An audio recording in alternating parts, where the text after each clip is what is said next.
What about ED, erectile dysfunction? Well, look at the risk factors, and let me just ask you a question.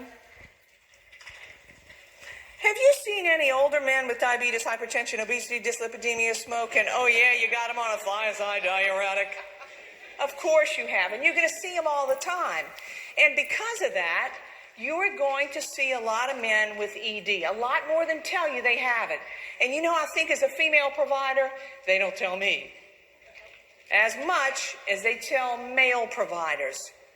But if you're a female, it's something you should ask him about.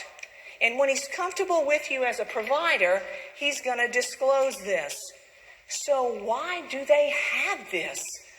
Well, there are two general things that we're thinking about. If it happens very rapidly, like suddenly one night, it didn't work, we think of psychogenic causes, right? When it's slowly over time, it just gets worse over time, we begin to think about an organic cause, right? Some underlying problem like diabetes or some vascular disease.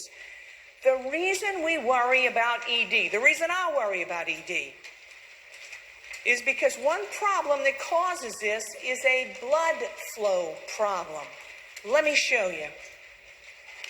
In the male reproductive system, this is how things happen when they work.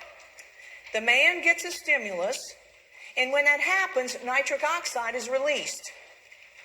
When nitric oxide is released, it stimulates cyclic GMP, and when that happens, smooth muscle relaxes, dilation occurs, blood flow is produced, and boom, everything works like it's supposed to. When things don't work, there are a lot of reasons. Maybe he's not getting a stimulus. Maybe his nitric oxide is being metabolized too quickly. Maybe he needs testosterone.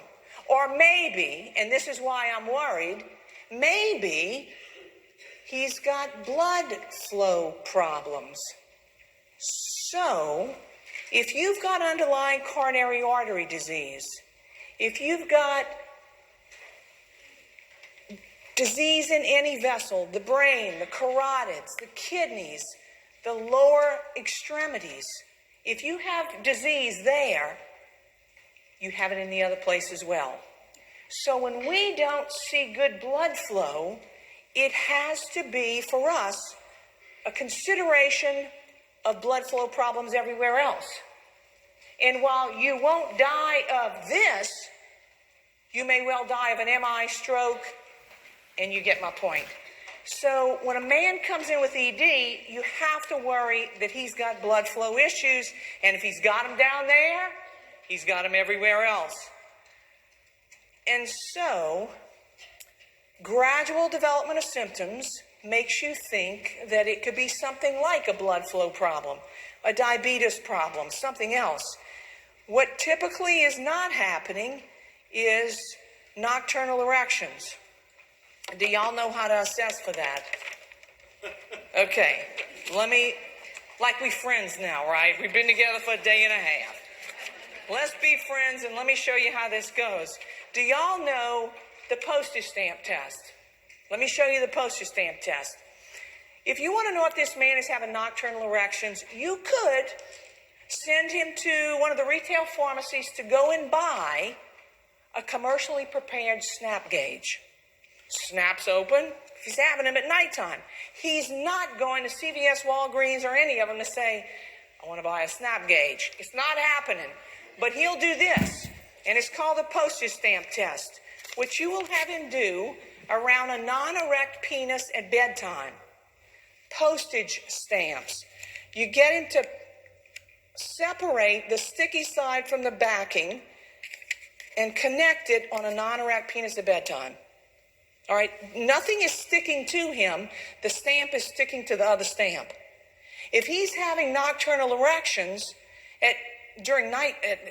if he's having nocturnal erections when he wakes up in the morning, it's going to be broken open. You got it right along the perforated edge. If he wakes up in the morning and the postage stamps are intact, he didn't have it. Make him do it again the next night. If 3 nights in a row, it's always intact in the morning, he's not having nocturnal erections. You got it? They will all do this. I've never had a man that said they wouldn't do it.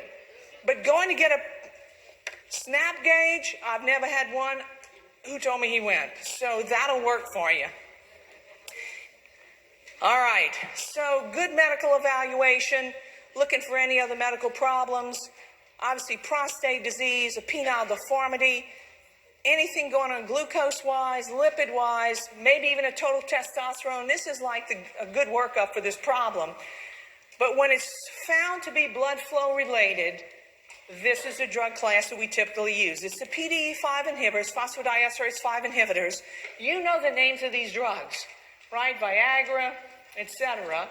And the way that they work is they produce dilation of the blood vessels in the penis. And when that happens, these men have blood flow and things happen.